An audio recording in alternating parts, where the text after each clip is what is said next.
தென் சென்னை பொறுப்பாளராக என்னை போட்டதுக்கு அப்புறமா நிறைய பேர் என்னை கூப்பிட்டாங்க. பொதுச் செயலாளர்கிட்ட கட்டளைக்கு மாறாக இந்த தொகுதியிலேயோ இந்த மத்திய சென்னைக்கு உட்பட்ட அண்ணா நகர்ல பார்லிமெண்ட் எலெக்ஷன் வேலையிலேயோ நம்ம மூக்க நுழைச்சு குழப்பம் கொண்டு வரக்கூடாது, இதனால் பல்வேறு பிரச்சனைகள் வரக்கூடாது என்பதற்காக ரொம்ப ரொம்ப ரொம்ப டீசெண்டா ஒதுங்கிக்கிட்டேன். நான் யாருக்குமே தொந்தரவு கொடுக்கறது இல்லை, நான் யாருக்கிட்டையுமே குரூப்பிசம் பண்றது கிடையாது, யாருக்கிட்டையும் எதுவுமே சொல்றது கிடையாது. மாவட்ட செயலாளர் நானும் 2 நாளுக்கு முன்னாடி நானே தான் ஒரு விஷயமா அவர்கிட்ட ஃபோன் பண்ணி பேசினேன்.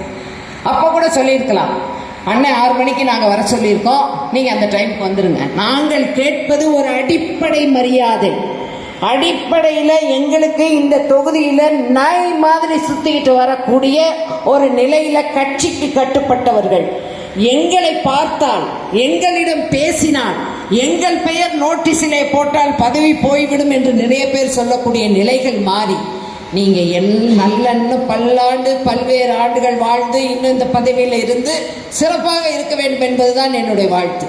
தென் சென்னையில் உங்களோட நான் 4 மாவட்ட செயலாளரோட வேலை பார்த்தேன். என்னால் ஏதாவது உங்களுக்கு இடர்பாடு இருந்ததா? என்னால் உங்களுக்கு ஏதாவது தொந்தரவு இருந்ததா?